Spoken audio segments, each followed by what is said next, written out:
السلام عليكم ورحمة الله. طبعا امبارح كان في سوبر ماركت هنا في اكتوبر بيبيع كيلو السكر ب27 جنيه. كيلو السكر ب27 بس بالبطاقة. عارف يعني ايه بالبطاقة؟ تجيب بطاقتك تاخد كيلو سكر ب27. طبعا هو مكمره بقى مش مكمره، فاهمني؟ بس هي اهانة وقلة قيمة. كيلو السكر اللي كان في يوم من الايام ب60 قرش وب70 قرش دلوقتي بالبطاقة. بطاقة تاخد كيلو سكر، ما معكش بطاقة ما تاخدش كيلو سكر. ايه اللي وصلنا للدرجة دي؟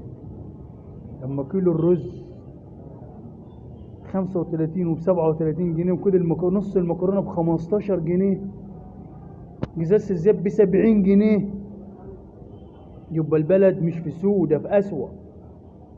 البلد في أسوأ. احنا كل يوم بنزداد سوء على سوء. مفيش حل المشكلة، يعني ما تقولش ان في مشكلة، لا لا لا، ده كل يوم المشكلة بتزيد. بس فاحنا دلوقتي عايزين حل للمشكلة. احنا لا لاقيين سكر ولا لاقيين رز. كيلو اللحمة ب400 جنيه. تمام.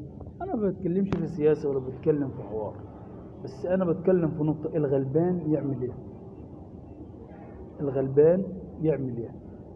تفتح التلفزيون كل الاعلاميين اللي بيقولك نستحمل ونصبر ونشوف بعضينا، اقل اعلام ما ياخد له 30 40 مليون جنيه في السنه. يعني لو كل اللحم وصل 5000 جنيه مش فارقه معاه، كده كده الاكل بيجيله من طياره من بره. احنا كشعب غلبان نعمل ايه؟ احنا نعمل ايه لما نجيب كيلو السكر على البطاقه؟ لما نجيب كيلو اللحم ب400 جنيه الناس ما تاكلش لحمه؟ والله انا في البدايه يعني انا بتكلم في الكوره، لا ليه في السياسه، انا راجل فلاتي. لا ليه في السياسه ولا بحب السياسه اصلا. بس الطعمية النهارده مطعم اسمه الحصر في اكتوبر بيبيعها ب6 جنيه. قرص طعمية ب6 جنيه. قرص طعمية ب6 جنيه. طب هو ده يرضي مين؟ يرضي وزير التومين؟ قرص طعمية ب6 جنيه.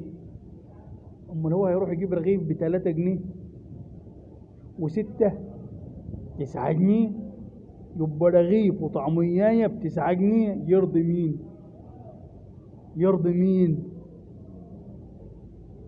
يا ريت تلقوا لنا حل. يا ريت تلقوا لنا حل. الانبوبه النهارده مغيرها ب150 جنيه.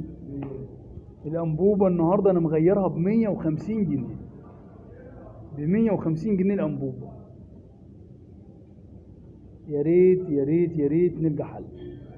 اما الطعميه توصل 6 جنيه يبقى احنا كده رايحين في داهيه. لما كيلو اللحمه يوصل 400 جنيه و450 يبقى احنا كده رايحين في 60 داهيه. لما ازازه الزيت توصل 70 جنيه احنا هنقوم الصبح مش هنلاقي نفسنا اصلا.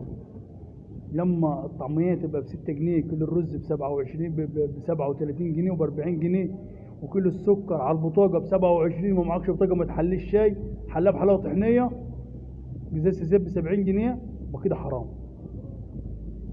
يبقى كده حرام. أرجو إن احنا نحل. احنا طبعا واثقين في رئيسنا، ما بينامش الليل والراجل بيشتغل وعلى قد ما بيعمل والله يعينه، واحنا دايما في ظهره. بس يا ريت يحل لنا المشكله بتاعت الغلو والسعر، وهننتخبه تاني وهندعمه تاني، وربنا يوفقك يا ريس.